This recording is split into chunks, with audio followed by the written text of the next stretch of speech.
It's like pork chop. Meow, meow. That's meow. Meow. What you mean meow? That's meow. It's a cat.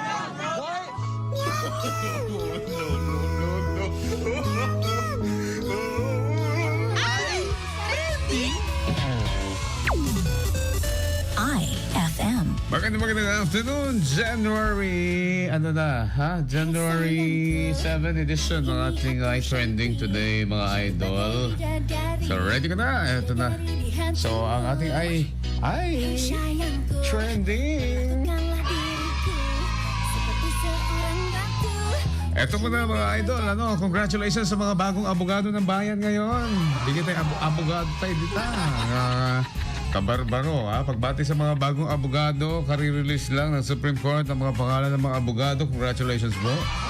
Sinalubong ng pananabik ang mga bar examinees kasama ang kanilang magulang at kaibigan sa paglabas ng resulta ng 2025 bar examination sa labas ng Korte Suprema sa Maynila ngayong Miyerkules na Enero 7, 2026. Ilan sa kanila ang nagdarasal na dalangin na makita ang kanilang pangalan sa listahan ng mga pumasa bilang bagong abogado.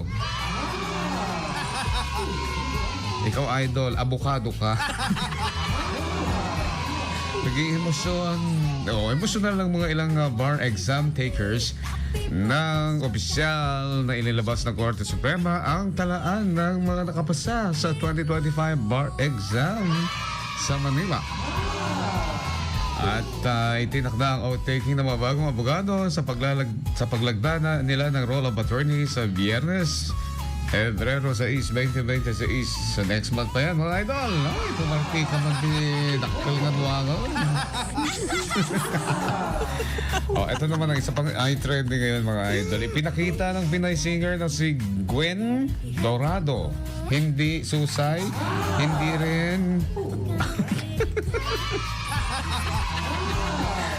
Ano ba yung mga ibang isda? May susay, tanggigi, mulmol, jakamon.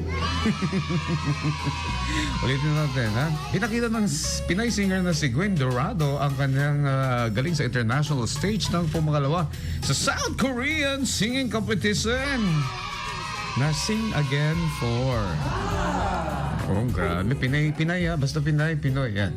Sa grand finale, nakipagsabayan siya sa tatlong finalist mula sa South Korea na si Lee Oh-wook at saka Kim Jae-min.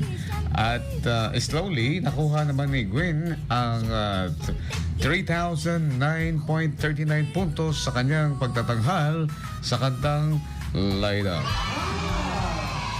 Pangalawa sa nanalong si Lee Wook o mayroong 3,051.06 na puntos. Hindi rin makalimutan ang kanyang record-breaking performance na karaang round kung saan nakuha ng 798 sa 800 na puntos sa rendition ng I Want You. Pinakamataas na score sa buong season.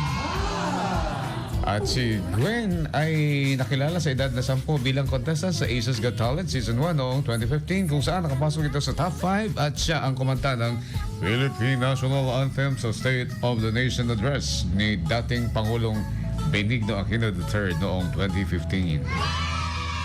Ay trending ngayong araw ng Wednesday, January 7, 2025. Wednesday.